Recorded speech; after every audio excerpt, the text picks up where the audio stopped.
គ្រប់ជំរាបសួរពុកម៉ែបងប្អូនខ្ញុំបាទសូមណែនាំទីតាំងដីមួយកន្លែងជាប្រភេទដីលំនៅឋានជាប់នឹងបណ្ដោយផ្លូវរដ្ឋដែលមានទំហំ30 ម៉ែត្រណាពុកម៉ែបងប្អូនដីរបស់យើងនេះមានទំហំក្បាលដី20 គុណនឹង105 ម៉ែត្រណាពុកម៉ែបងប្អូនទីតាំងរបស់យើងគឺអាចបើករកស៊ីបានណាពុកម៉ែបងប្អូនហើយមានពេទ្យសុខភាពដែលគេបើកនៅទល់មុខនឹងតែម្ដងហើយមានផ្លូវខ្វាត់ខ្វែងផ្លូវរដ្ឋរបស់យើងគឺមានទំហំ30 ម៉ែត្រណាពុកម៉ែបងប្អូនជាប់នឹងនៅនឹងមុខផ្លូវរបស់យើងណា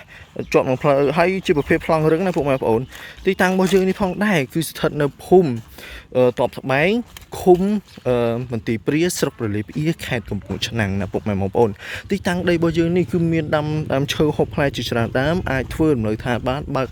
អាចបើកកន្លែងរកស៊ីជាតូបលក់ចាប់ហួយអីបានណាពុកម៉ែបងប្អូននោះឥឡូវយើងដើរពីក្រោយមករហូតទៅដល់ខាងក្រោយណាទៅដល់មុខវិញពុកម៉ែបងប្អូនជាស្រ័យ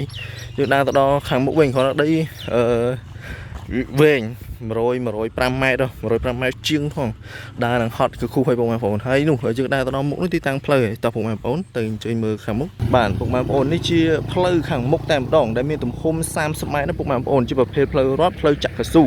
ហើយផ្លូវនេះខ្ញុំសូមបញ្ជាក់ម្ដងទៀតណាពុកម៉ែបងប្អូនយើងមកពីផ្លូវជាតិលេខ5ត្រឹមតែ1គីឡូដីមកដល់ទីតាំងដីតែម្ដងហើយដីរបស់យើងនេះមានលូ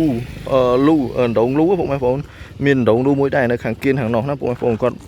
ប្រើប្រាស់រាល់ថ្ងៃណាហើយដីរបស់យើងនេះបើសិនជានេះអាចឡើងទៅដល់វត្តសុទ្ធផងដែរណាពុកម៉ែបងប្អូនឡើងទៅដល់ផ្លូវពលានហើយបើមកពីផ្លូវពលានណាក៏មកដល់ទីតាំងដីរបស់យើងនឹងតែម្ដងត្រឹមតែ3-4-500 ម៉ែត្រទេមកពីខាងផ្លូវពលានណាពុកម៉ែបងប្អូនហើយមកពីខាង